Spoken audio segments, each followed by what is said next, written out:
She woke up with no name, no past, but with marks on her body that seemed to know who she was. In that house nothing was normal, not the silence, nor his touches. He said he needed to make love to her, but warned, "Don't move or it will hurt more." If you like stories of love and romance, watch until the end and you won't regret it. Subscribe to this channel and leave a comment saying where you're listening to this beautiful story from. Let's continue. She awoke as if reborn from nothing, not with tears but wrapped in a silence that hurt more than any scream. The room was immense, suffocating in its calculated elegance. Imported marble, linen curtains that cost more than a mid-sized sedan, works of art that seemed to watch her every move. But what disturbed her most wasn't the intimidating luxury. It was the absolute void in her chest.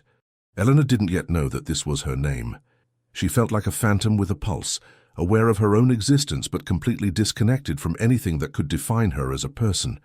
There were marks on her dark skin, not from brutal violence, but from something more intimate and disconcerting. As if someone who knew her most sensitive points had been there, knowing where to awaken pleasure and where to plant a sweet ache she couldn't explain. He was standing by the window overlooking the gleaming skyscrapers of Wall Street in New York City. Raphael Montgomery wore a suit that probably cost more than an entire family's annual salary. The heir to the Montgomery investments empire had eyes as dark as unsweetened coffee, and when he spoke, his voice didn't ask permission to invade every corner of her mind. "You're safe now.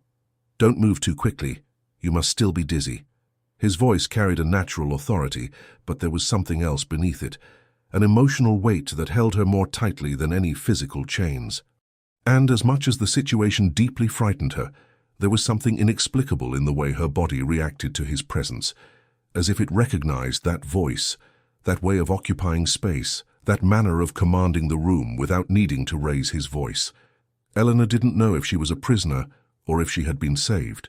Raphael Montgomery was a living legend in the American business world. At 35, he commanded one of the country's largest investment groups, the heir to a fortune built over generations. Reclusive, ruthless in business, surrounded by rumors about his personal life that gossip magazines loved to speculate on but could never prove. They said he collected women like others collect imported cars. Other versions whispered that no woman lasted more than a few months in his life, and that they all simply disappeared afterward as if they had never existed. Eleanor was different. She hadn't entered his life voluntarily. Raphael had found her after a supposed accident on the Long Island Expressway, the highway connecting New York City to the coast. No ID, no memory, no one who seemed to be looking for her.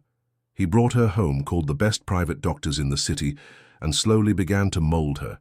And she, without foundation, without a past, without a choice, allowed it. But nothing is ever as simple as it seems on the surface. Eleanor began to have flashes, fragments of memory that appeared like lightning in the mental darkness. The scent of beignets mixed with chicory coffee, the sound of waves crashing against rocks, the feeling of warm sand between her toes. A specific Zydeco song that made her heart race for no apparent reason. And with these fragmented memories came more disturbing images. Blood on the light sand, a woman crying desperately, a man on his knees, begging for something. And always his face, Raphael's, sometimes as a guardian angel, sometimes as a tempting demon. There was something very wrong with this whole story. And what confused her most was that, even in the darkest fragments of her memories, she felt a magnetic attraction to him that defied all logic. Raphael was an emotional storm disguised as a successful businessman. He oscillated between an almost cruel coldness and moments of tenderness so devastating they left her breathless.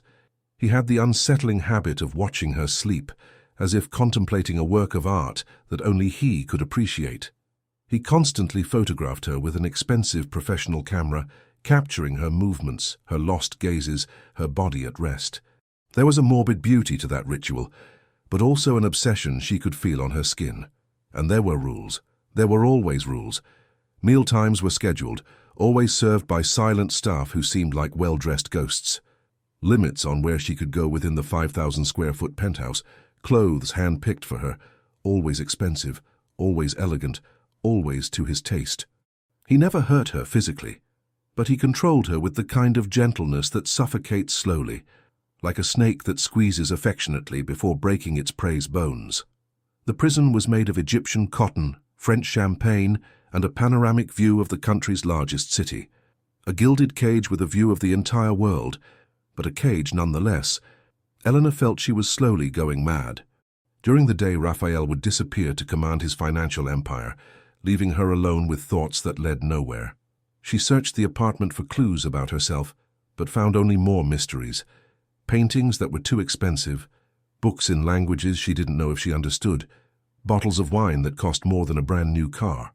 And always that unsettling feeling that all of it was familiar, as if she had lived in that place in a previous life. It was on a December afternoon, when the New York cold made the air sharp as glass, that Eleanor discovered Raphael's secret office. A wall that seemed solid opened when she touched the right spot, revealing a room that made her blood run cold. There were files on her, hundreds of photographs, documents with personal information she didn't even know existed, and in the center of it all, a red folder with her real name, Eleanor Vance, 28, a native of New Orleans, Louisiana. Inside the folder, she discovered an entire life she didn't remember living. Daughter of a fisherman and a gumbo vendor from the French Quarter. A business degree from Tulane University, on a scholarship that changed her family's future. Hired by a consulting firm that provided services to the Montgomery Group. And there she was, in a corporate photo, smiling alongside other employees. But there was more, much more.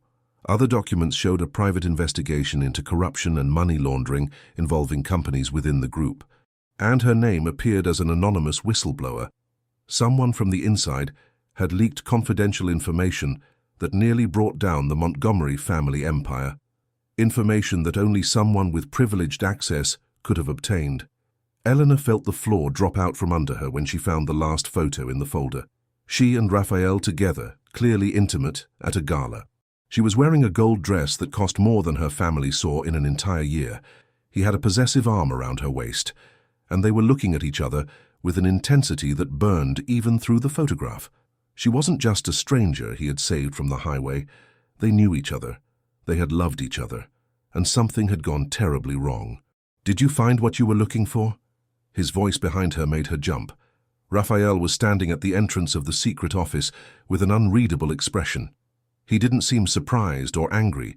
He seemed relieved. "Who am I?"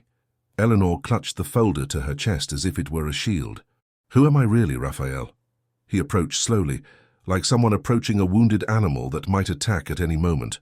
"You're Eleanor Vance, the woman I loved more than life itself, the woman who betrayed me in a way that almost completely destroyed me, and also the woman who, when I found her on that highway without a memory, gave me a second chance to do everything differently." The silence that followed was deafening. Eleanor could feel her heart beating so hard she was sure he could hear it. Pieces of memory began to fit together like a macabre puzzle. The consulting firm in New Orleans, the financial reports that didn't make sense, the discovery that the man she loved was involved in schemes that siphoned public money that should have gone to hospitals and schools, and the hardest decision of her life, to report the man she loved to protect thousands of people she didn't even know. "I remember," she whispered, and it was as if a dam had burst inside her mind. "I remember everything. The love, the betrayal, the way you looked at me when you found out it was me who leaked the documents. I remember the hatred in your eyes when your company almost went bankrupt. And I remember running away from New Orleans because you swore you would destroy me." Raphael closed his eyes as if her words were physical blows. "And do you remember why you decided to report me? Do you remember who threatened you to do it?"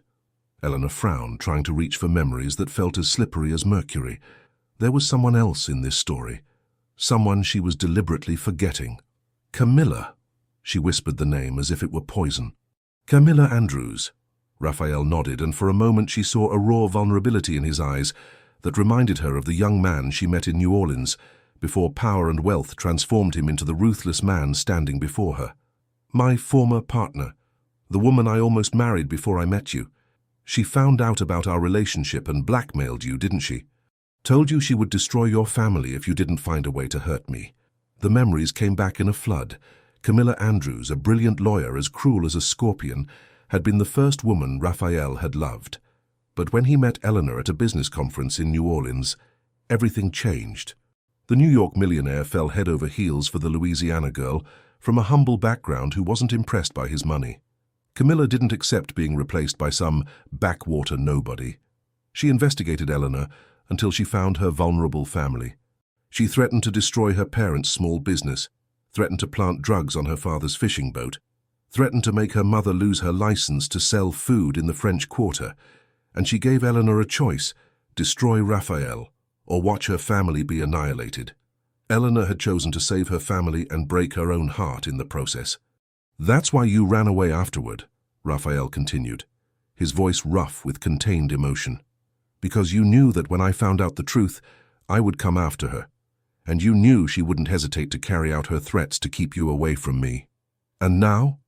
Eleanor let the folder drop to the floor, the documents scattered like confessions at her feet. "Now that I remember everything, what happens? Are you going to punish me for what I did? Are you going to use me as you have these past few months to satisfy your thirst for revenge?" Raphael moved closer until he was just inches from her. Eleanor could feel the heat radiating from his body, could see the small scars on his face that she used to kiss when they were happy. "During these months, while you remembered nothing, I fell in love with you all over again," he said, his voice low and intense. "For the woman you became without the weight of the past, for the way you smile when you see the sunset from the window, for the way you hum Zydeco music when you think no one is listening, for the strength you have even when you don't remember where you came from." He reached out and touched her face with a gentleness that contrasted with all the emotional brutality of the moment. "I don't want revenge anymore, Ellie. I want to protect you. Because Camilla found out you're alive and she's coming to New York." The revelation that Camilla was coming to New York hit Eleanor like a punch to the gut. For the next few days, she paced the penthouse like a caged animal, watching every movement on the streets below, waiting to see the face that haunted her nightmares resurface from her memories. Raphael changed completely after that conversation in the office. The mask of controlled coldness fell away, revealing a man who was clearly waging an internal war. He cancelled important meetings, fired half of his private security, and hired a new firm, this time one specializing in protection against personal threats, not just corporate ones. "She's dangerous in a way you can't even imagine," Raphael explained one January morning, as they had coffee on the balcony overlooking Central Park. "Camilla isn't just ambitious, she's as calculating as a computer and as cruel as a predator. When she lost to you, it broke something inside her that was already cracked." Eleanor stirred sugar into her coffee without drinking, lost in memories that now returned with painful clarity. She remembered Camilla's icy eyes that afternoon in New Orleans, when the lawyer showed up at the consulting firm where she worked. Elegant as always, wearing a power suit that cost more than Eleanor's salary for 6 months. "Do you really think he loves you?" Camilla had asked, without preamble, without politeness, as direct as a blade. "Raphael Montgomery collects experiences. You're just another exotic adventure for him. A way to feel charitable, to play the prince who saves the commoner." Eleanor had defended Raphael that day, kicked Camilla out of the office, called her boyfriend to tell him what had happened, but the seed of doubt had been planted. And when Camilla returned a week later with photographs of Eleanor's family, with addresses, schedules, detailed threats about everything that could happen to innocent people, Eleanor understood she was dealing with someone who wouldn't hesitate to destroy lives to get what she wanted. "Why does she hate me so much?" Eleanor asked, finally drinking the now cold coffee. "I didn't even know you two had a relationship when we met." Raphael sighed, running a hand through his dark hair in a way she remembered well from happier times. "Because you got something she always wanted and never had. Not my money, not my social standing. She always had those on her own. You got me to surrender completely. To lower all my defenses and fall in love for the first time in my life." He paused, looking at his hands as if they held secrets. "With Camilla, I was playing the role of the perfect boyfriend. It was all very calculated, very socially appropriate. 2 wealthy families merging, 2 empires consolidating. But with you—" Raphael looked up, and Eleanor felt that familiar impact, as if she were struck by lightning every time he looked at her that way. "With you, I discovered I was capable of loving in a way that scared me.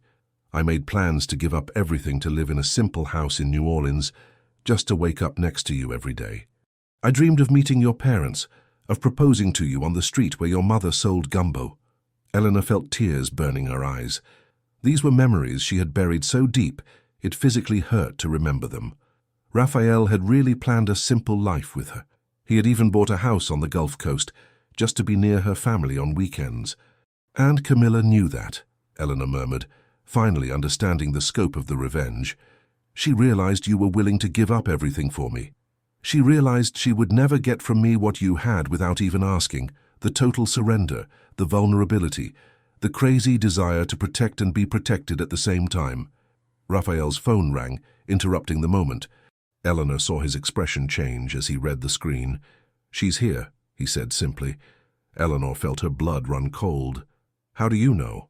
"I've had people tracking her movements for years. Camilla just checked into the Fontainebleau Hotel in Miami. She should be in New York by today." The next hour was a blur of preparations that Eleanor didn't fully understand. Raphael made dozens of calls, arranged meetings and activated security protocols that seemed like something out of an action movie. Eleanor felt useless amidst all that military-like efficiency. "What does she want anyway?" she asked when they were finally alone again. "You," Raphael answered without hesitation. "She wants you out of my life for good. And if she can't convince you to leave willingly, she'll find another way." Eleanor felt an old fury awaken in her chest, the same anger she had felt years ago when Camilla threatened her family, the same indignation of someone who had grown up fighting for every opportunity in life and was not about to let anyone take away what she had earned. "Then let her come," she said, surprised by the firmness in her own voice. "I'm not running away again." Raphael looked at her with a mixture of admiration and concern. "Ellie, you don't understand. Camilla has changed over the years. She's become more dangerous, more influential, more willing to do anything to get what she wants. And I've become stronger," Eleanor countered. "I may not remember everything yet, but I know who I am. I know where I come from, and I know I'm no longer that scared girl she manipulated in New Orleans." It was at that moment that the doorbell rang. Raphael and Eleanor looked at each other, and she saw real fear in his eyes for the first time since she regained her memory. Not physical fear, but the fear of losing the person he loved again. "She can't have gotten up here," Raphael muttered, checking the security cameras on his tablet. "The building's security is—" But on the screen, Eleanor saw an elegant woman chatting animatedly with the doorman. Perfectly styled blonde hair, clearly expensive clothes, a smile she knew well, one that didn't reach her eyes. "Camilla could always convince anyone of anything," Eleanor said. "She probably made up a story about being your sister-in-law or your cousin or some other convincing lie." The penthouse's private elevator was activated without Raphael having granted access. Eleanor saw the lights indicating someone was coming up and felt a mix of terror and anticipation. "Go to the bedroom," Raphael ordered. "Lock the door and don't come out until I say it's safe." "No." Eleanor stood beside him. "If she wants to talk to me, then let's talk. But this time I'm not that defenseless girl anymore." When the elevator doors opened, Eleanor had to admit that Camilla was even more impressive than she remembered. The lawyer looked like she had stepped off a magazine cover, wearing an outfit that probably cost more than a luxury car. But her eyes were the same, cold, calculating, dangerous. "Raphael, darling," Camilla said, as if visiting an old friend. "I've missed you. You look wonderful. Success has made you even more attractive." She didn't even look at Eleanor at first, as if she didn't exist. It was an intimidation tactic Eleanor recognized well. "Camilla." Raphael stood firm between the two women. "What do you want?" "To talk," she said simply. "To clear up some past misunderstandings, and to get to know your guest." Finally, Camilla looked directly at Eleanor. The smile she offered was terrible in its falseness. "Eleanor Vance, the famous whistleblower. You look different, dear. More elegant. Raphael's expensive gifts have done wonders for your appearance." Eleanor felt her blood boil, but she kept her voice controlled. "Camilla Andrews, you look exactly the same, still using intimidation and blackmail as your primary tools." Camilla's smile widened, and this time it reached her eyes, but not in a pleasant way. "I see you've regained your memory. Excellent. That will make our conversation much more productive." Camilla walked around the room as if she owned the place, touching expensive objects, admiring the view, clearly trying to establish territorial dominance. "You know," she continued casually, "I've thought a lot about you two over the years. About what it would be like if you had stayed together, if you had tried to build something real. She stopped in front of the bookshelf, running a finger along the leather-bound spines.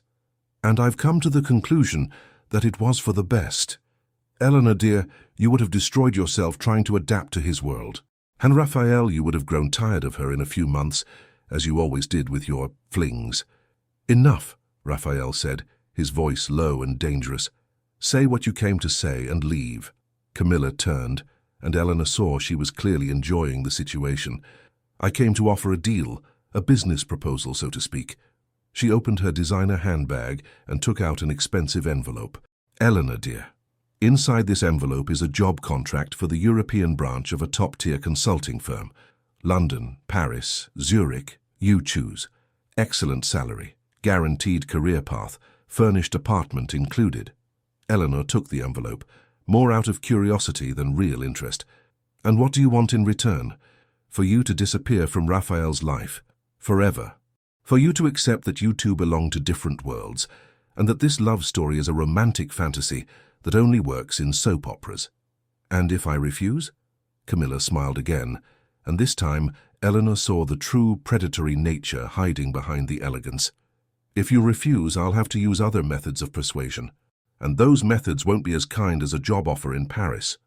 Raphael took a step forward, clearly ready to physically remove Camilla if necessary. But Eleanor held out a hand, stopping him. What kind of methods? She asked, looking directly into Camilla's eyes.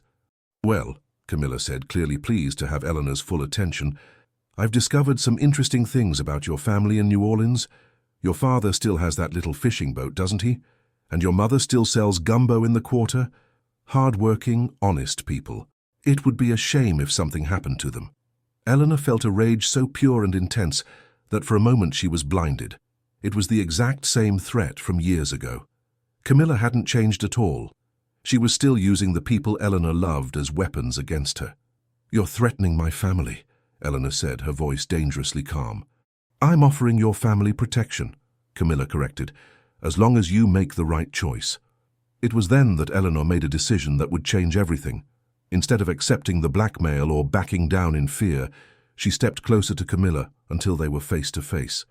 Eleanor was a few inches shorter, but at that moment she seemed to completely dominate the space between them. Listen to me carefully, Camilla, she said, each word laced with a determination that came from her Louisiana roots, from the strength of the women her family had carried in their blood for generations. You've made the same mistake you made years ago. You think I'm still that scared girl you manipulated in New Orleans? Eleanor smiled, and it was a smile Raphael had never seen before, fierce, confident, utterly fearless. But I've grown up, Camilla, and this time I'm not going to run. This time, I'm the one giving you a choice. Camilla blinked, clearly not expecting that reaction. You're going to leave here now, Eleanor continued. You're going to go back to whatever wealthy hole you crawled out of, and you're never going to come near me, my family, or Raphael again. Because if you try anything against the people I love, I will use everything I learned about the dirty financial schemes you New York elites pull to destroy your career, your reputation, and your freedom. Camilla tried to laugh, but Eleanor saw the uncertainty in her eyes. You're bluffing, darling. You have no proof of anything. Don't I? Eleanor smiled even wider. You've forgotten I used to work in financial consulting, Camilla. I know exactly where to look for buried skeletons, and I know exactly who to talk to at the SEC who would be very interested in investigating the investments you've made over the last 5 years. The silence that followed was as tense as a steel cable about to snap. Camilla looked to Raphael for support, but found only a man who was clearly impressed and proud of the woman beside him. You're going to regret this, Camilla finally said, the mask of elegance slipping to reveal the raw anger beneath. No, said Eleanor. We regret letting you manipulate us once. It's not happening again. Camilla grabbed her bag, straightened her shoulders in a last attempt to maintain her dignity, and walked toward the elevator. This isn't over, she said before the doors closed. Yes, it is, Eleanor replied. It was over a long time ago.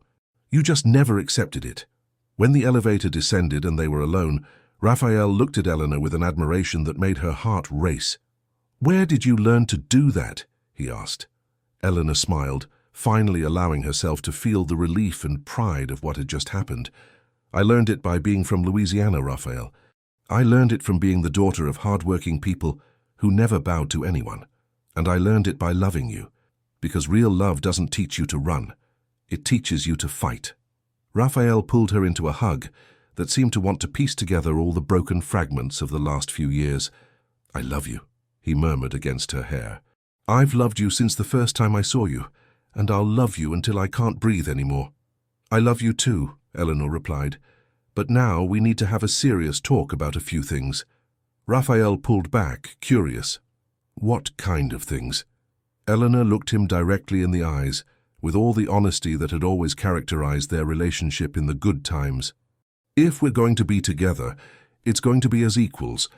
I don't want to be kept, I don't want to be protected like a porcelain doll, and I definitely don't want to live in a gilded cage, even if it's the most beautiful one in the world.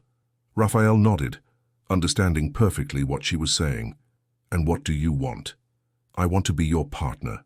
In life, in business, in everything.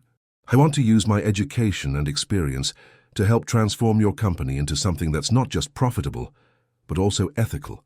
I want us to build something together that will make us proud when we're old. Eleanor paused, took a deep breath, and said the words she had kept in her heart for years. And I want my family to be a part of our life. I want you to really know my father, to taste my mother's gumbo, to understand where I came from and why it made me who I am. Raphael smiled, and it was as if the sun had risen again after a long, stormy night. Eleanor Vance, he said, taking her hands. Will you marry me? She blinked, surprised by the sudden proposal. Just like that? No ring, no kneeling, no romantic music? Just like that, he confirmed, the simple way we always wanted it to be. Just you, me, and the promise to face whatever comes our way, together. Eleanor felt tears of happiness burning her eyes. Yes, she said, but on one condition. What's that? The wedding will be on the beach in Louisiana, and my mother is cooking the feast. Raphael laughed, and it was the most beautiful sound Eleanor had heard in years. Deal, he said, but now I have a condition too, which is, our honeymoon will be spent working together to transform the Montgomery Group into a company your family can be proud of. Eleanor kissed him then, sealing not just a deal, but the promise of a future built on a solid foundation of love, respect, and shared purpose. But not everything would be as simple as that perfect moment made it seem. Camilla Andrews was not the type of person to accept defeat easily, and in the coming days, they would discover exactly how far she was willing to go to destroy the happiness she could never have. A week after Camilla's visit, Eleanor woke to the sound of Raphael's phone ringing incessantly at 5 a.m. She watched him answer, saw his expression shift from sleepy to alert in a matter of seconds. What? His voice was tense. What do you mean, hacked? What kind of documents? Eleanor sat up in bed, her heart already racing with a bad feeling. Raphael ended the call and turned to her with a grim expression. Camilla wasn't bluffing, he said simply. Hackers broke into the Montgomery Group's systems overnight. They leaked financial documents from 5 years ago, from the exact period when you blew the whistle. Eleanor felt her blood run cold. What does that mean? It means she's trying to reignite the scandal, to make it look like our company is still involved in illegal schemes. The documents were sent anonymously to financial newspapers, the SEC, the FBI. Eleanor got up, starting to pace the room. Her analytical mind, trained in financial consulting, was working at full speed. But these documents are old, right? From the period before the changes you made to the company after the scandal. Yes, but you know how it is. The media and investigators won't bother to analyze the dates carefully in an initial report. The damage to our reputation will be immediate. Eleanor stopped pacing and looked directly at him. Raphael, I need to know something, and I need you to be completely honest with me. He nodded, though she could see the tension in his neck muscles. Is your company still involved in anything questionable? Anything Camilla could use against us? Raphael sighed deeply, running his hands over his face. The short answer is no. After the scandal 5 years ago, I fired half the board, completely changed the compliance processes, hired external auditors. The Montgomery Group today is clean. Eleanor noticed the hesitation in his voice. And the long answer? The long answer is that we still have some old contracts that were signed before the changes. Nothing illegal, but ethically questionable. Investments in companies that destroy environmental areas, financing for projects that only benefit the elite, that sort of thing. Eleanor nodded. It was exactly the kind of problem she had imagined. Then that's what we're going to fix, she said with determination. What do you mean? We're going to use this crisis as an opportunity. We'll review all those old contracts, cancel the ethically problematic ones, and transform the Montgomery Group into a company that truly makes a positive difference in the country. Raphael looked at her as if she had proposed climbing Everest in high heels. Ellie, you don't understand the scale of the problem. Cancelling multi-million-dollar contracts, changing the entire investment structure, it could bankrupt the company. And even if it doesn't, it will take years to rebuild our credibility. So what?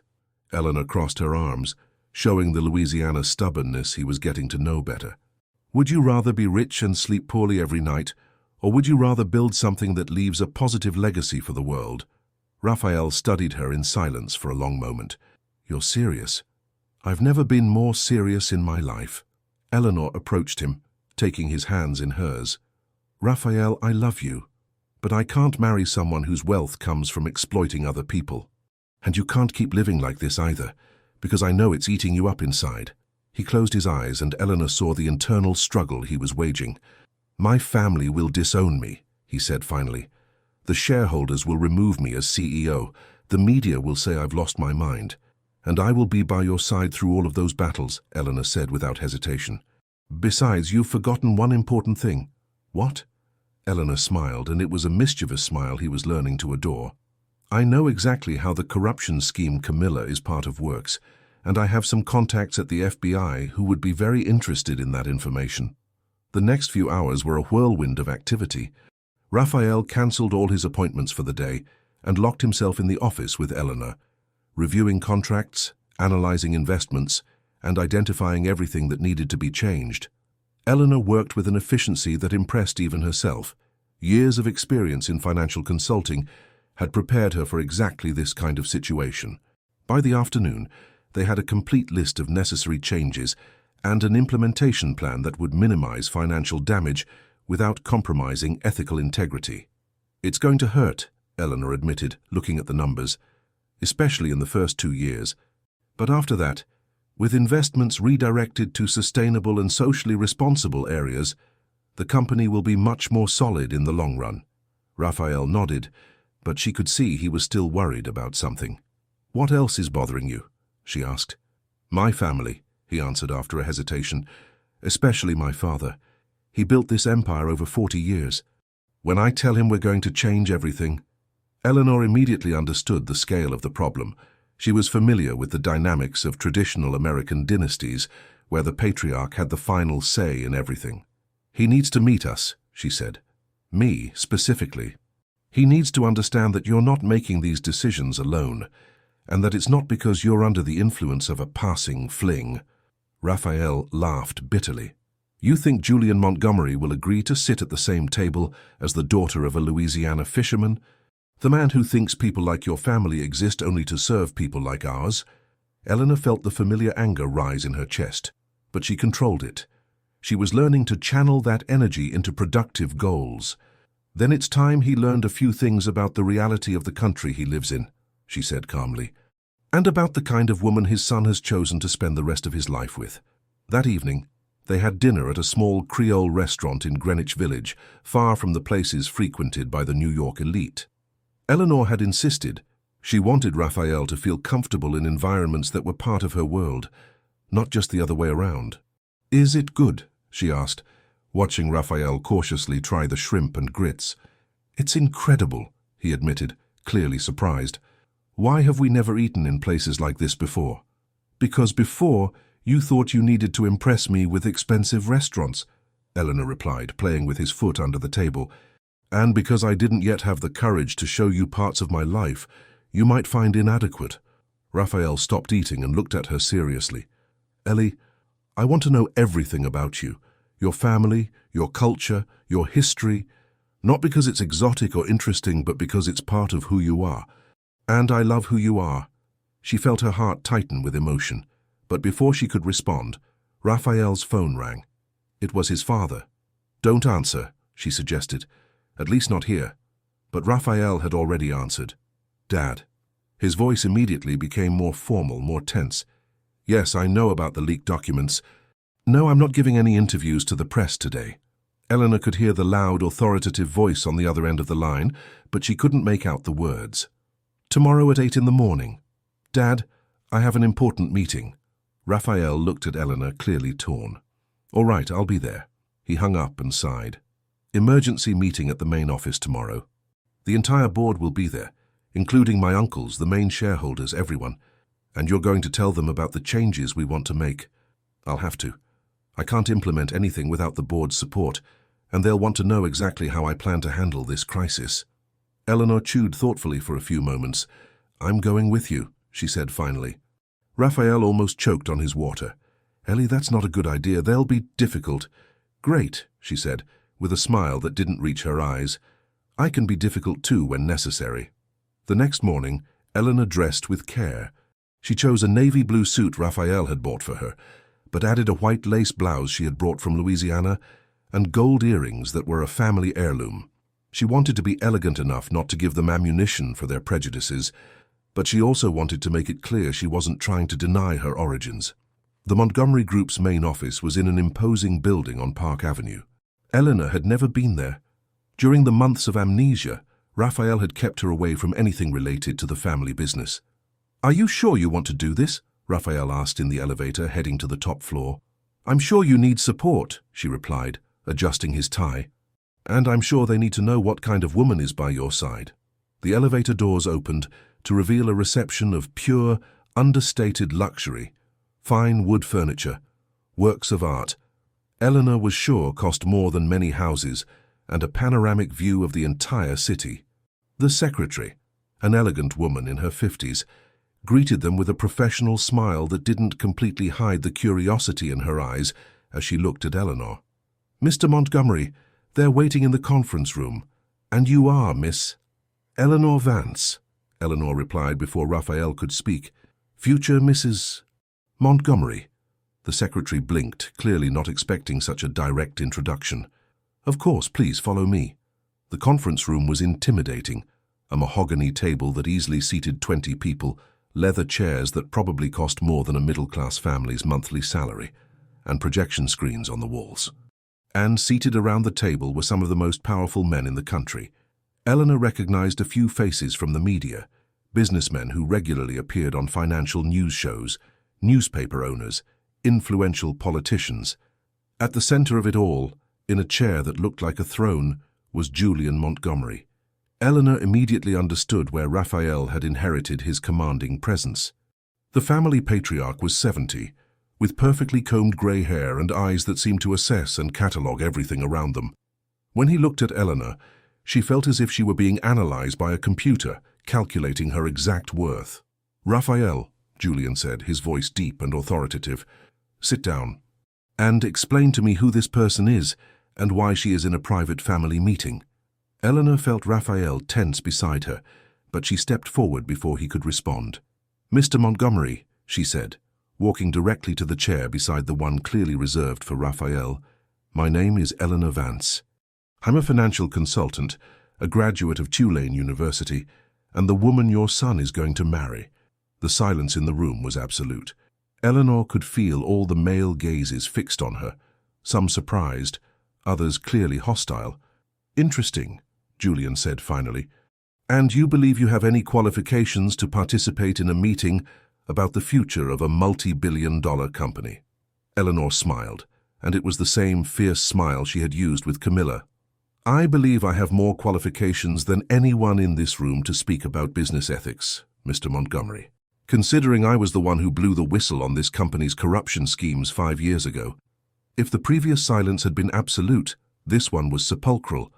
Eleanor saw Julian's eyes narrow, and she knew she had his full attention. "You," he said slowly, "are the whistleblower." "I am. And I am also the person who will help your son transform this company into an organization you can truly be proud to leave as a legacy." Raphael stood up beside her, finally finding his voice. "Dad, members of the board, I need to explain a few things. About the past, about the present, and especially about the future of the Montgomery Group. And then, With Eleanor by his side offering silent strength, Raphael began to tell the whole truth about their relationship 5 years ago, about the whistleblowing Eleanor had done under blackmail, about the amnesia and their reunion, and finally, about the plan they had developed to completely transform the company's ethical structure. When he finished, the silence in the room was charged with electric tension. It was Julian who spoke first, and his voice was as cold as Arctic ice. "Raphael, are you telling me you intend to dismantle 40 years of work because of a woman who has already betrayed us once?" Eleanor stood up before Raphael could respond, placing her hands on the mahogany table and looking directly into the patriarch's eyes. "Mr. Montgomery, with all due respect to your age and position, you are completely wrong about 3 important things." Julian raised an eyebrow, clearly unaccustomed to being contradicted.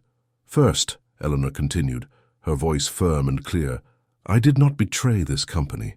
I saved it from a scandal that could have completely destroyed the Montgomery family's reputation. Second, I am not asking to dismantle anything. I am proposing to improve and modernize a structure that was rotten from the inside." She paused, letting the words sink in. "And third, and most importantly, Raphael is not doing this because of me. He's doing it because he has finally found the courage to be the man of integrity he always knew he could be." Julian rose slowly, and Eleanor could see where Raphael had inherited his imposing stature. "Miss Vance," he said, his voice low and dangerous, "you have a very high opinion of yourself for someone who comes from where you do." It was the opening Eleanor had been waiting for. She smiled, and Raphael immediately recognized the expression, the same one she had used before confronting Camilla. "You're right about one thing, Mr. Montgomery. I come from where I come from. I come from a family that works 14 hours a day to honestly earn their daily bread. I come from people who never had to steal public money or exploit workers to be successful in life." Eleanor walked around the table, slowly approaching Julian. "I come from women who raised children with dignity, even when they had nothing but willpower. And I come from men who would rather die than compromise their integrity for money."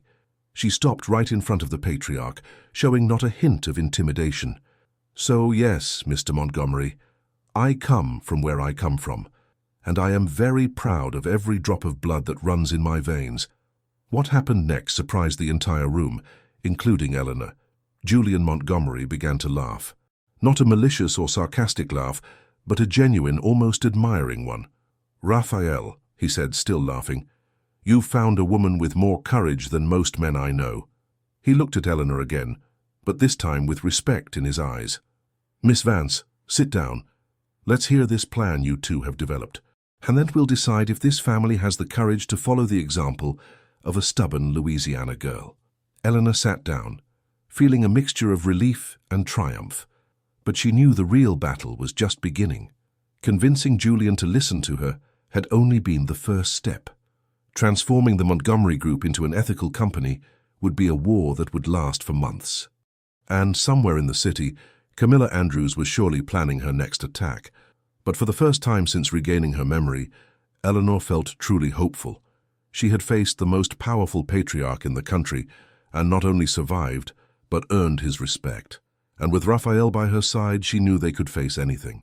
3 months after the meeting that changed everything, Eleanor was sitting in a beach chair on Grand Isle, Louisiana, watching Raphael try to learn how to play keep-up with her cousin John. It was a scene she had never imagined she would see. The most elegant billionaire in New York sweating under the Louisiana sun, laughing like a child every time he missed the ball. "He's trying hard," said Constance Vance, Eleanor's mother, offering her a glass of cold coconut water. "But he's still a bit stiff, isn't he, honey?" Eleanor smiled, watching Raphael finally manage a sequence of 3 touches without dropping the ball. The genuine joy on his face reminded her why she had fallen in love with him in the first place. "He'll loosen up, Mom. Raphael just needs time to understand that here, he doesn't have to be the ruthless executive. He can just be himself." Constance sat beside her daughter in the sand. At 55, she still had the energy of someone much younger, the result of decades working on the coast selling gumbo and taking care of her family. "Ellie, sweetie, I need to ask you something. And I want you to be honest with me." Eleanor felt a tightness in her chest. She knew that tone from her mother. It was the same one she used for serious conversations. "Go ahead, Mom." Are you sure this marriage is what you want? It's not just because you feel you have to be with him after everything you've been through. The question hit Eleanor like a punch to the gut, mainly because it touched on an insecurity she herself had been avoiding. Why are you asking that? Constance sighed, watching Raphael stumble in the sand and get helped up by Eleanor's cousins, who were laughing and joking as if they'd known him for years. Because I know you, honey. And I know when you're truly happy, and when you're trying to convince yourself that you're happy. Eleanor was silent for a long moment, letting her mother's words sink in. In recent months, she had been so focused on solving the practical problems, the company, Camilla, the Montgomery family, that perhaps she hadn't stopped to truly assess her own feelings. "Mom," she said finally, "do you remember what I was like when I came back from New York 5 years ago, after everything that happened with Raphael?" "I remember. You were broken inside. You lost 20 pounds, you didn't smile. You spent sleepless nights walking on the beach. And do you remember what I was like when I found out he was coming here to meet you all?" Constance smiled, and Eleanor saw the same sparkle in her mother's eyes that she had inherited. "You were giddier than a 15-year-old getting ready for her first date. Then you have your answer." Eleanor took her mother's hand. "I love Raphael, Mum, in the complicated, intense kind of crazy way I always have. But it's different now." "How is it different?" "Before I loved him despite who he was. Now I love him because of who he is becoming." Just then Raphael came running towards them, his hair tousled by the wind and a smile on his face that Eleanor rarely saw in New York. "Ellie!" he shouted, even before he got close. "I did it! I got 15 touches in a row!" John followed behind him, laughing. "'Cause your fiancé is terrible with a soccer ball, but he's got heart." Raphael threw himself onto the sand beside Eleanor, pulling her in for a kiss that tasted of salt water and pure happiness. "I'm having more fun than I ever thought possible," he murmured against her lips. "And I'm seeing you more relaxed than I've ever seen you," she replied, running a hand through his hair to get the sand out. Constance stood up, shaking the sand from her dress. "Well, since you two are really set on this, we'd better start organizing this wedding. And Raphael, my boy, I hope you're prepared for a real Louisiana party." Raphael smiled, taking Eleanor's hand. "Mrs. Vance, I'm prepared for anything that makes your daughter happy." "Good, because tomorrow we start preparing the gumbo for 300 guests." The look of panic on Raphael's face made Eleanor laugh so hard it startled the birds in the palm trees. But it wasn't all laughter and wedding planning. That night, as they had dinner in the Santos family's simple home, a 2-bedroom house that would easily fit in the living room of Raphael's penthouse, his phone rang urgently. "Okay, excuse me," he said, looking at the screen. "It's the office. I have to take this." Eleanor watched his expression change during the conversation. When he hung up, he was visibly worried. "What happened?" she asked. 3 major investors pulled their funds today, and the SEC has opened a new investigation based on anonymous documents that arrived this morning. Manuel Vance, Eleanor's father, stopped eating and looked at his future son-in-law with interest. The 58-year-old fisherman had the sharp instincts of someone who had spent his life watching for signs of a storm. "That Camilla woman again?" he asked directly. Raphael nodded, impressed by the man's astuteness. "How did you know?" "Because I know the type," Manuel said, returning to his meal as if discussing the weather. "Rich folks who can't stand to lose. She'll keep attacking until you show her you're stronger." Eleanor leaned forward, her mind already working on the possibilities. "Raphael, what kind of documents were sent this time?" "Financial reports for contracts we cancelled last month. Someone is making it look like we cancelled those contracts to hide irregularities, not to improve the company's ethics." "So she has someone on the inside," Eleanor concluded. "Someone with access to the internal files." Constance, who had been listening silently while serving the baked fish, finally spoke. "Raphael, honey, can I give you some advice?" "Of course, Mrs. Vance." "Stop playing defense and go on the attack. This woman is using the rules of the rich against you. Use the rules of the poor against her." Raphael frowned, confused. "What do you mean?" It was Eleanor who answered, immediately understanding what her mother meant. "Camilla is fighting a clean war, using expensive lawyers and political influence, but there are other ways to fight." "What kind of other ways?" Eleanor exchanged a look with her parents. It was a silent communication that Raphael was beginning to recognize, the way the Vance family made important decisions. Raphael, Manuel said, do you trust us? Of course. Then let us handle Camilla while you two handle the company. Mr. Vance, with all due respect, Camilla isn't someone you fight with. With what? Constance interrupted, smiling. With intelligence. With a network of contacts. With people who owe favors. Son, do you think we survived 40 years in this country without learning how to deal with powerful, malicious people? Eleanor held Raphael's hand under the table. Raphael, my family has contacts you can't even imagine. Journalists who cover organized crime, FBI agents who are from around here, public interest lawyers who would love to take on a case against the corrupt elite. Not to mention, John added, having arrived in time to hear the conversation, that I have some hacker friends who would be very interested in finding out how this Camilla is getting access to your documents.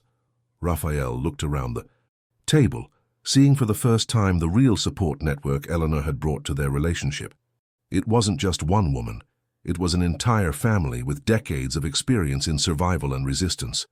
You would do that? For me? No, Manuel said simply. For her, you're just part of the package. The humor of the situation finally hit Raphael, and he began to laugh. I spent years thinking I needed to protect Eleanor from my world, and in reality, she's the one protecting me from it. You're learning, Constance said, satisfied. Over the next few days, while Eleanor and Raphael finalized the wedding preparations, the Vance family put a network of contacts into motion that impressed even Eleanor. Manuel called an investigative journalist friend who had covered corruption cases in the state government.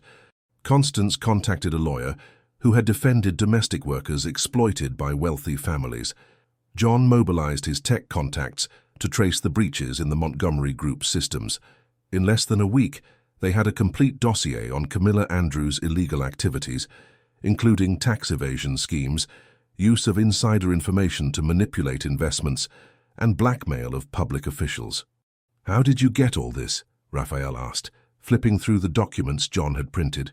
Networking, son, Manuel explained.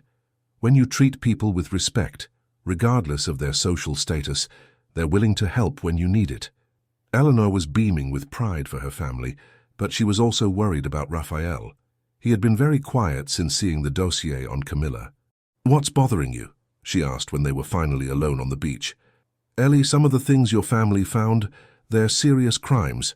If we turn this over to the authorities, Camilla could go to prison. And that worries you, why? Raphael sighed, watching the waves break on the sand. Because a part of me still has mixed feelings about her. Not love, but history. We grew up together in the same social circle, went to the same schools, knew the same people. Eleanor felt a pang of jealousy, but forced herself to understand what he was really saying. You're afraid that destroying Camilla will make you just like her. Exactly. Eleanor turned to face him, holding his face in her hands. Raphael Montgomery, you are many things, but cruel is not one of them. The difference between you and Camilla is that you are trying to protect innocent people. She is trying to destroy innocent people out of jealousy. What if we're wrong? What if we're going too far? Eleanor kissed him, a soft, reassuring kiss. Then at least we're making a mistake while trying to do the right thing. And we can live with that. Raphael pulled her into a tight hug, breathing in her scent mixed with the smell of the sea. Sometimes I wonder how I managed to live so long without you. You didn't, she said simply. You just existed. Now you're living. The next morning they made a decision that would change everything. Instead of using the dossier to attack Camilla publicly, they decided to give her one last chance. Raphael called his former partner, asking for a meeting. To his surprise, she accepted immediately. She's coming here to New Orleans, Eleanor asked, incredulous. Apparently so. She said she wants to meet the famous Louisiana family before the wedding. Eleanor felt a shiver of bad luck. Raphael, this isn't normal. Camilla never does anything without a plan. I know, but maybe this is our chance to resolve this for good, with your family as witnesses, on your home turf, with people who support you.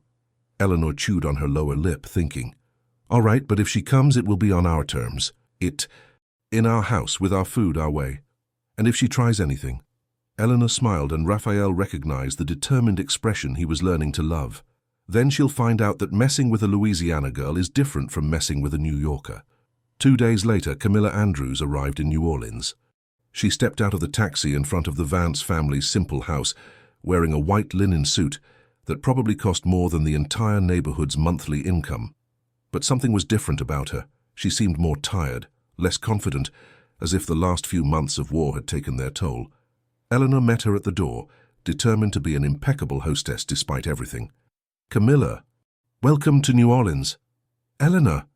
Camilla looked around, taking everything in: the small but immaculate house, the well-tended plants in the yard, the hammocks on the porch. "It's cozy." Raphael appeared behind Eleanor, clearly tense. "Camilla, thank you for coming." "Raphael, darling, you look interesting." It was true. After a week in Louisiana, Raphael was tanned, wearing shorts and a simple t-shirt, and looked 10 years younger. Constance came out of the kitchen, drying her hands on a dish towel and smiling as if welcoming a dear friend. "You must be Camilla. Welcome to our home. I hope you like Creole food because I've made a feast." Camilla seemed genuinely surprised by the warm reception. "Thank you, Mrs. Constance, but you can just call me Constance." During lunch, Eleanor watched Camilla carefully. The lawyer was clearly uncomfortable, not just with the simplicity of the house, but with the family's genuine hospitality. It was as if she didn't know how to react to people who treated her with kindness, without wanting anything in return. Manuel told stories about fishing, John joked about Camilla's New York accent, and Constance insisted she have a second helping of gumbo. And gradually, Eleanor saw Camilla's defenses begin to lower. It was when they were having coffee, sitting on the porch watching the sunset, that Camilla finally spoke about what had really brought her there. "Raphael," she said, her voice softer than Eleanor had ever heard it, "I came here to apologize." The silence that followed was heavy with surprise. "Apologize for what?" Raphael asked cautiously. "For everything. For the threats, the blackmail, for trying to destroy your happiness." Camilla looked directly at Eleanor. "And especially for using your family against you 5 years ago." Eleanor felt as if the ground had shifted beneath her feet. Why? Why the change of heart? Camilla sighed, suddenly looking much older. "Because I spent the last few months trying to destroy something I actually always wanted. And today, seeing you two here, seeing how this family has welcomed you, Raphael, seeing the way you look at each other, I realized I never had that with you, even when we were together." She turned to Eleanor. "You won, Eleanor. Not because you're better than me, but because you loved him in a way I never knew how. With no agenda, no calculations, no conditions." Eleanor felt tears burning her eyes, but didn't know if they were of relief or sadness. "Camilla, you don't have to—" "Yes, I do." Camilla stood up, grabbing her bag. "I came here to give you this." She took a thick envelope from her bag and handed it to Raphael. "This is all the documents I illegally obtained about your company, plus a signed confession about everything I did. Turn it over to the authorities if you want, or burn it. It doesn't matter." Raphael took the envelope, but didn't open it. "And now? What will you do?" Camilla smiled, and for the first time Eleanor saw something genuine in her expression. "I'm going to try to learn to live without hate. Maybe travel, see places where no one knows who I am. Maybe find someone who loves me the way you two love each other." She headed for the door, but turned one last time. "Eleanor, take good care of him. And Raphael, be happy, you deserve it."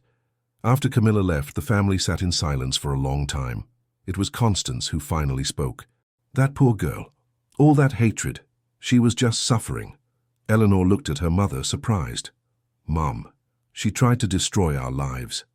"I know, honey, but I also know how to recognize someone with a broken heart. She wasn't evil. She was just lost." Raphael took Eleanor's hand.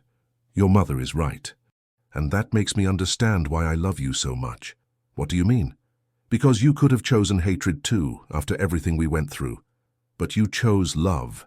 You chose to fight for what you wanted, not against what you hated." Eleanor kissed him, feeling as if a weight of years had finally been lifted from her shoulders. "So," she said, smiling, "how about we plan a wedding?" A week before the wedding, Eleanor woke up one March morning with the feeling that something was different. Not just in the weather. Louisiana was always warm this time of year, but in restlessness she couldn't explain. Raphael was still asleep beside her in the narrow bed of her childhood bedroom, a protective arm around her waist. During the 3 weeks they had spent at the Vance house, Raphael had transformed. The tense, controlled executive had given way to a man who laughed loudly, played dominoes with Manuel late into the night, and helped Constance in the kitchen without complaining about the heat. Eleanor had fallen in love all over again with this relaxed version of him, but a part of her wondered if it would last when they returned to New York. Raphael's phone rang early, interrupting her thoughts. She saw him answer sleepily, but his expression quickly shifted to full alert. "What? What do you mean he resigned?" "George, calm down, speak clearly." Eleanor sat up in bed, her heart already racing from the urgency in his voice. "I see. No, I'm not coming back today. The wedding is in a week." "What do you mean I can't wait?" Raphael hung up and ran his hands over his face, clearly disturbed. "What happened?" Eleanor asked, already knowing she wouldn't like the answer. "My vice president resigned. Out of the blue, no explanation. And he's taking 3 directors with him to start a competing firm." Eleanor's stomach sank. "That's not a coincidence, is it?" "Definitely not. George said they're spreading rumors that the Montgomery Group is in a financial crisis, that the ethical changes we implemented are actually a way to cover up bigger problems." Eleanor got up and started pacing the small room. Her analytical mind was working at full speed. "Raphael, this is sabotage. Someone offered them money or perks to create this crisis right now while you're out of town. But who?" "Camilla already apologized. Our competitors wouldn't have inside access." "Your family," Eleanor said suddenly, stopping her pacing. "What? Your family? Some of them never truly accepted the changes you made. And they definitely haven't accepted that you're marrying me." Raphael shook his head, but Eleanor saw the doubt in his eyes. "Ellie, my father supported our decisions in that meeting. In front of everyone, yes. But do you think he doesn't have influence over the other executives? That he couldn't have whispered some doubts into the right ears?" Raphael's silence was confirmation enough. "I have to go back," he said finally. "If I don't get this situation under control now, the company could really go into crisis." "No." The firmness in Eleanor's voice surprised him. "What do you mean, no?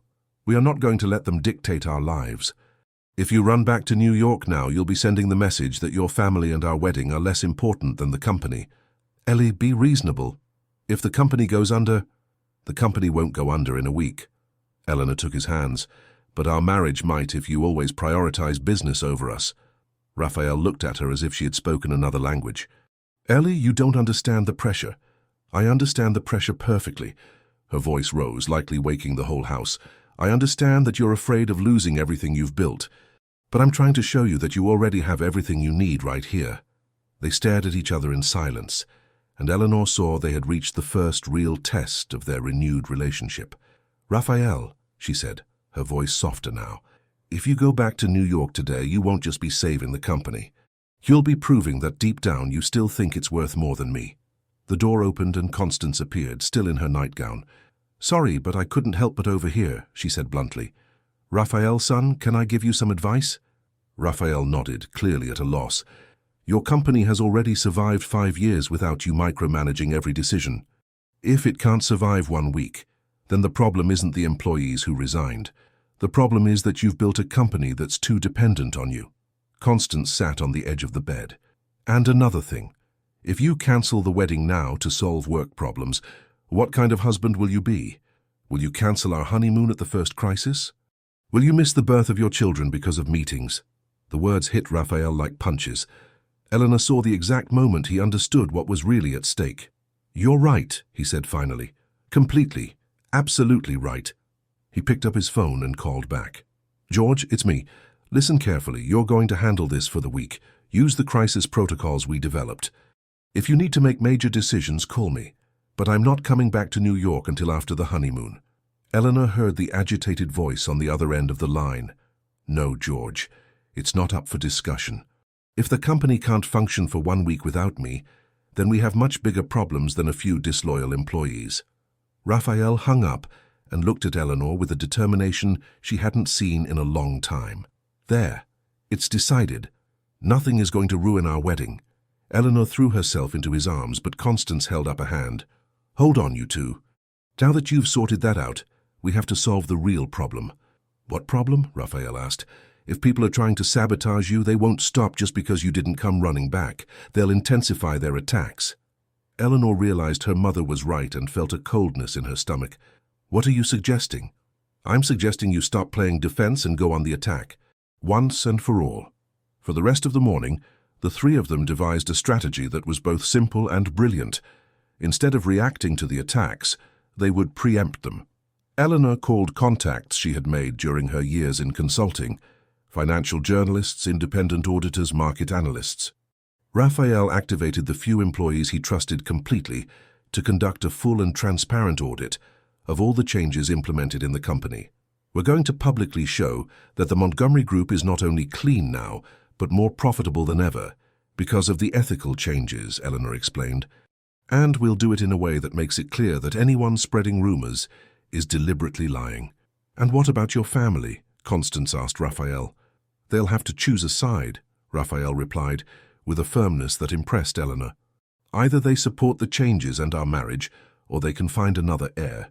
In the following days, as the final wedding preparations were in full swing, Eleanor and Raphael worked together on a transparency campaign that surprised everyone. They opened the company's books to independent auditors. They invited journalists to interview employees at all levels. They published detailed reports on every change implemented and its results. The outcome was devastating for those trying to sabotage the company. The numbers spoke for themselves. The Montgomery Group was more financially solid than at any other time in its history. The remaining employees were more satisfied and productive. The new ethical contracts were generating more long-term profit. "So you two are geniuses," said John, reading the newspaper headlines one morning. "Montgomery Group, a case study in how ethics drives profit. The executive who chose integrity over easy money. And look at this one," Manuel added, showing another paper. "The Fisherman's Daughter and the Billionaire. How true love is transforming one of the country's largest companies." Eleanor groaned. "They're romanticizing the story too much." "And what's the problem with that?" Raphael asked, kissing her neck. "I like the idea of being the romantic hero of our story. The problem is that now we're public figures. Everyone will be watching our wedding, our personal lives." Raphael turned her to face him. "Ellie, what exactly are you afraid of?" She sighed, finally admitting what was bothering her. "I'm afraid that when all this attention dies down, when we go back to our normal life in New York, you'll realize you prefer the glamorous version of me the media is creating to the real one." Raphael looked at her as if she had said the most absurd thing in the world. "Eleanor Vance, you are the most real woman I've ever met, and that's exactly why I love you." He took her hands. "Do you know the moment I knew I wanted to marry you? It wasn't when you stood up to my father or when you had the brilliant idea to transform the company. It was yesterday morning when I saw you helping your mother peel shrimp for the gumbo, with your hair messy, sweating in the heat, complaining that your feet hurt." Eleanor blinked, surprised. "Really? Really? Because in that moment you were just you. No poses, no attempts to impress anyone, no agenda. Just Ellie being Ellie." The tears Eleanor had been holding back all week finally fell. "I love you so much it sometimes hurts," she whispered. "And I love you so much I would change my entire life to make you happy. In fact, I already have." They kissed right there in the kitchen, with Constance pretending not to see everything and smiling proudly. The call came the afternoon before the wedding. Eleanor answered without looking at the number, expecting another journalist wanting an interview.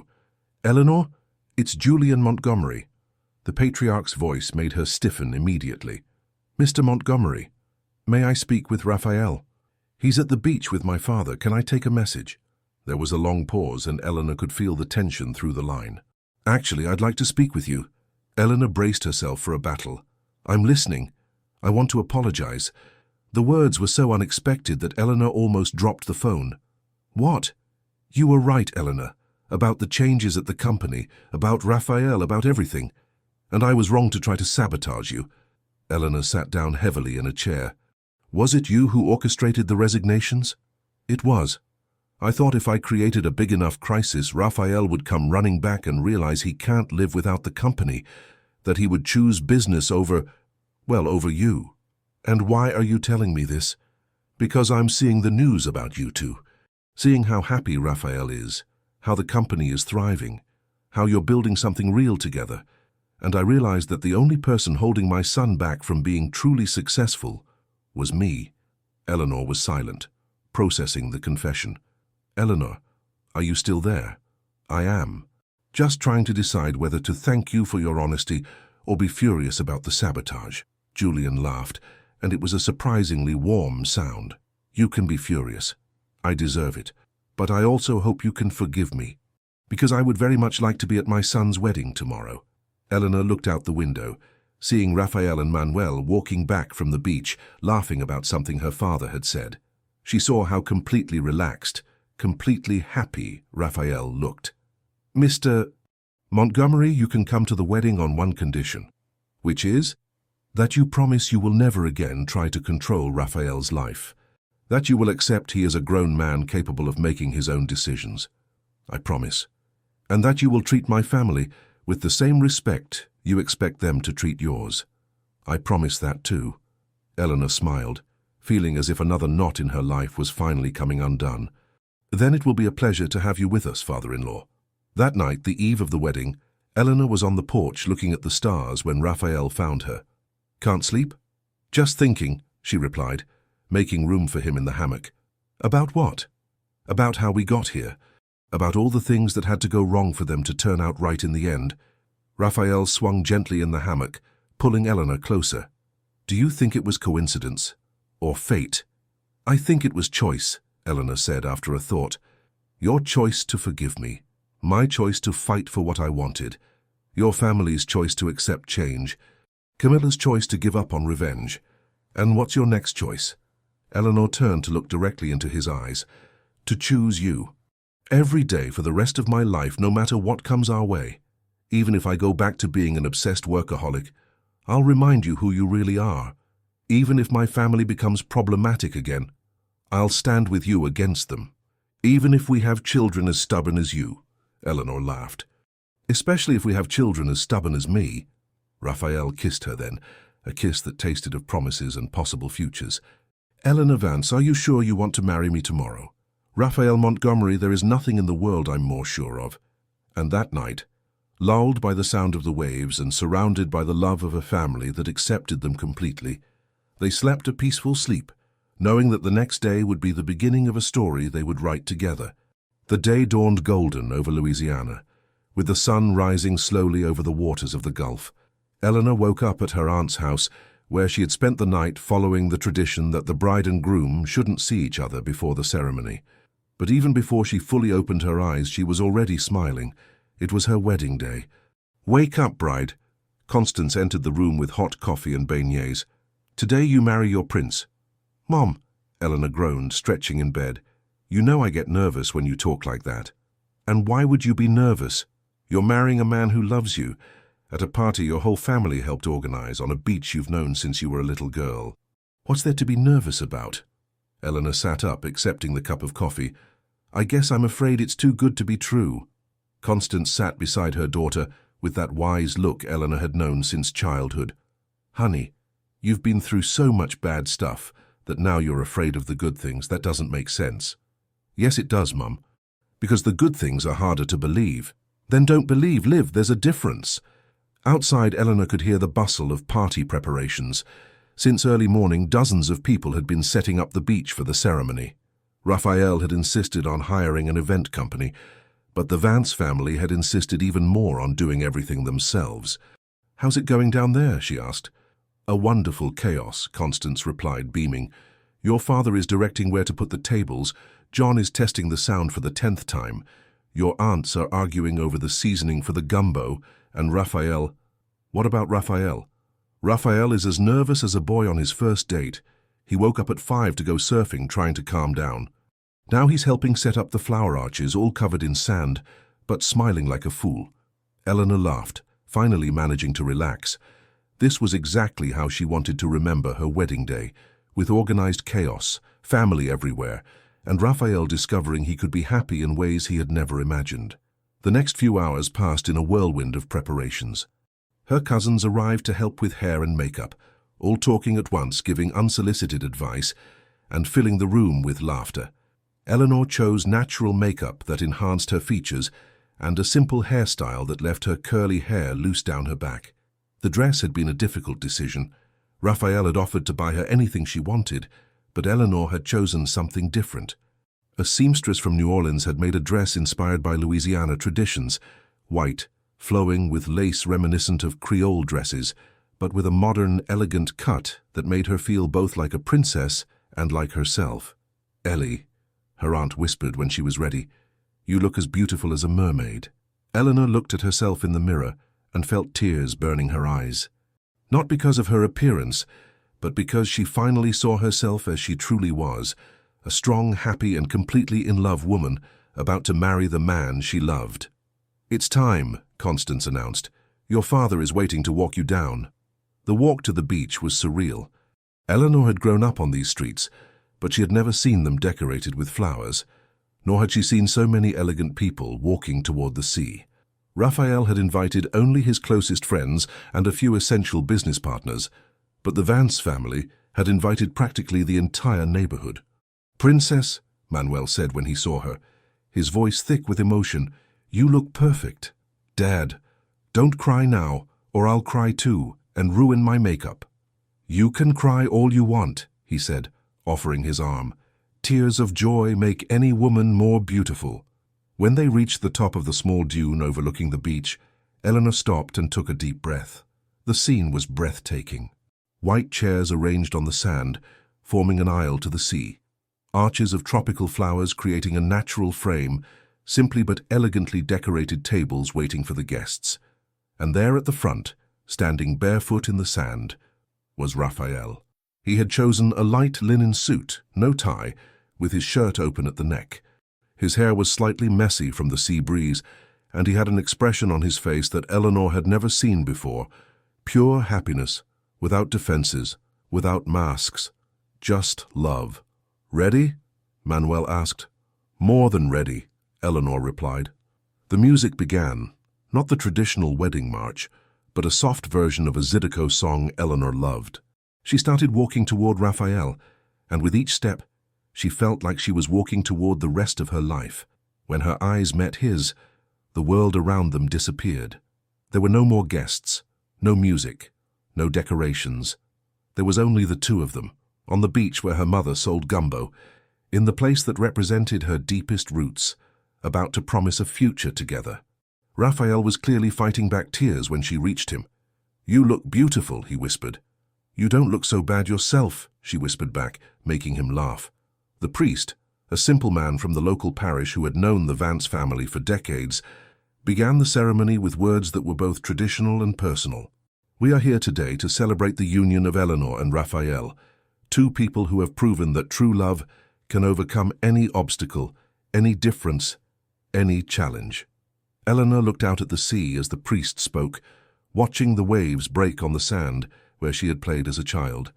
And now here she was in a wedding dress, marrying a man who had changed her life in every possible way. "Eleanor," Raphael said when it was time for the vows, holding her hands in his, 5 years ago you taught me that true love sometimes means making the hardest choices in life. You chose your integrity even when it meant losing me.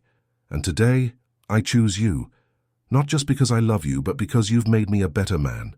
He paused, clearly emotional, before continuing.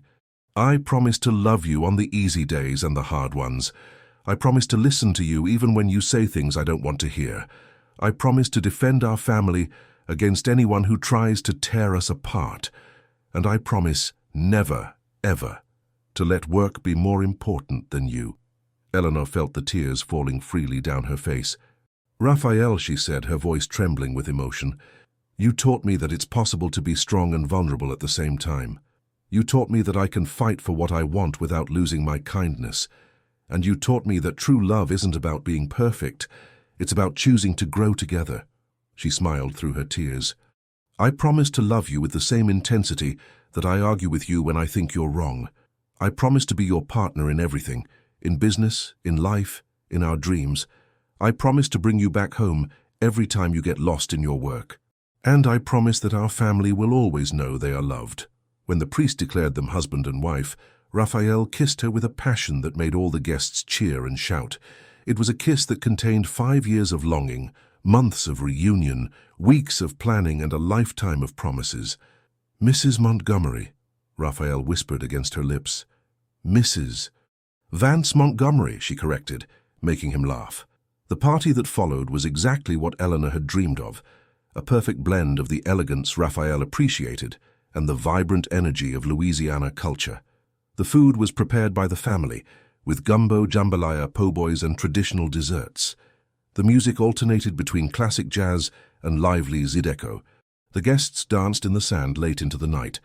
Eleanor watched Raphael learn to dance with her aunts, laughed seeing Julian Montgomery try to eat spicy crawfish without making a face, and got emotional when she saw Constance and the Montgomery patriarch chatting animatedly about future grandchildren. "Are you happy?" Raphael asked when they finally got a moment alone. "Do I look unhappy?" Eleanor replied, twirling in the sand to show off her flowing dress. "I want you to remember this moment forever," he said, pulling her closer, "because today is when our life together really began." "Raphael Vance Montgomery," she said, "our life began the day we met. Everything that happened after was just preparation for this moment." They danced until the moon was high in the sky, and most of the guests had left. Finally, they said goodbye to their families and walked alone along the beach toward the inn where they would spend their first night as husband and wife. "Ellie," Raphael said when they reached the room, "I need to tell you something. If you say you have to work tomorrow, I'm filing for divorce before we even consummate the marriage." Raphael laughed, but then grew serious again. "It's not that. It's about our honeymoon." "What about it?" "I changed the plans. I cancelled the trip to Europe." Eleanor frowned. "Why?" "Because I want to spend our honeymoon here, getting to know your city, your culture, your family better. I want you to show me New Orleans through your eyes, not a tour guide's." Eleanor felt her heart swell with love. "Raphael, and then, when we get back to New York, I want us to move. To where? To a house we'll choose together. Not a bachelor pad, not an impressive penthouse for entertaining clients. A home where we can raise children, welcome our families, and be truly happy." Eleanor threw herself into his arms, kissing him with an intensity that made him stumble backward. "Mrs. Vance Montgomery," he said when they broke for air, "may I take you to bed now?" "Mr. Vance Montgomery," she replied, with the mischievous smile he adored, "I was waiting for you to ask." And that night, in the simple seaside inn in Louisiana, they made love with the passion of two people who had fought against everything and everyone to be together. It was different from all the other times. There was no rush, no fear, no shadows of the past. There was only love, fulfilled promises, and a whole future opening up before them. 6 months later, Eleanor was sitting on the porch of the new house they had bought in a gated community outside New York, reading the morning financial papers. The Montgomery Group had had the best year in its history, with profits up 40% after the ethical restructuring. Raphael had just left for a run in the park, a new habit he had developed to manage stress without working himself to death. "Good morning, love of my life," he said when he returned, kissing the back of her neck. "Good morning, boss," she replied, showing him the paper. "Did you see that Forbes put you on their list of the most innovative executives in the country?" "I did." "And did you see we have to give an interview about how marriage changed our business vision?" Eleanor groaned. "Another one?" "Raphael, we've done 5 interviews this month. This is the last one, I promise. After this, we'll have some time just for us." Speaking of time just for us, Eleanor turned in her chair to face him with an expression he was learning to recognize. "What is it?" "I have some news for you. Good or bad? Depends on how prepared you are for another radical change in your life." Raphael knelt beside her chair, clearly concerned. "Ellie, just tell me." She smiled, took his hand, and placed it on her still flat stomach. "You're going to be a father." The silence that followed was total. Raphael looked at his hand on her stomach, then at her eyes, then back to her stomach. "Seriously?" he whispered. "Seriously. 2 months." Raphael shot up so fast he nearly fell over, then pulled her from the chair and spun her in the air, shouting with joy. "Ellie, we're having a baby!"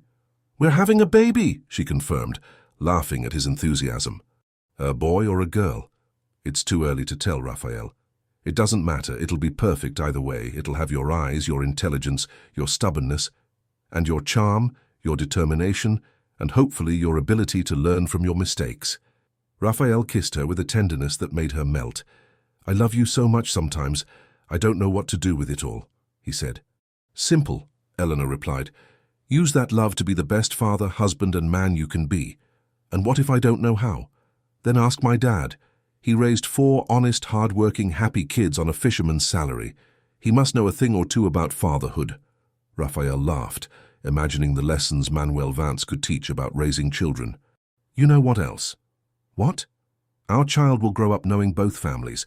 They'll know what it's like to go fishing with Grandpa Manuel and also how to run a company with Grandpa Julian. They'll eat gumbo on the beach and also travel the world. They'll understand they can be anything they want as long as they're a good person." Eleanor felt tears of happiness burning her eyes.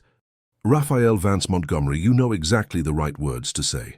"Eleanor Vance Montgomery, I had a good teacher." They stood on the porch, wrapped in an embrace, looking out at the garden of the home they had chosen together, imagining what it would be like, filled with toys and a child's laughter. And Eleanor thought about how life had a strange way of fixing broken things, when people were willing to fight for what was right. 5 years ago, she had lost the love of her life by choosing integrity. But that very choice had led to a better version of that love, built on a solid foundation of mutual respect, true partnership, and shared values. There were no more secrets between them. No more power games. No more fear that one would be too much or not enough for the other. There was just the two of them, the families who supported them, a company that was finally making a difference in the world, and a baby on the way who would be raised with all the love 2 people could give. "Ellie," Raphael said, interrupting her thoughts. Thank you." "For what?" "For saving me from myself. For teaching me there's a difference between being successful and being happy. For choosing to fight for us even when it seemed impossible." Eleanor smiled, remembering all the battles they had faced together. "Raphael, the only thing I did was fall in love with you. We figured out the rest along the way." "And what's the next step on the path?" Eleanor looked toward the horizon, where the sun was already high, illuminating another day of infinite possibilities. "The next step is to live happily ever after. Not the fairy tale way, where everything is perfect, but our way, with arguments, reconciliations, challenges, victories, and lots of love." "I accept those terms," Raphael said, kissing her again. "Me too." And on that sunny morning outside New York, with a breeze that carried the distant scent of the sea, Eleanor Vance Montgomery and Raphael Vance Montgomery began the first day of the rest of their lives together, knowing they had everything they needed to be truly happy, each other.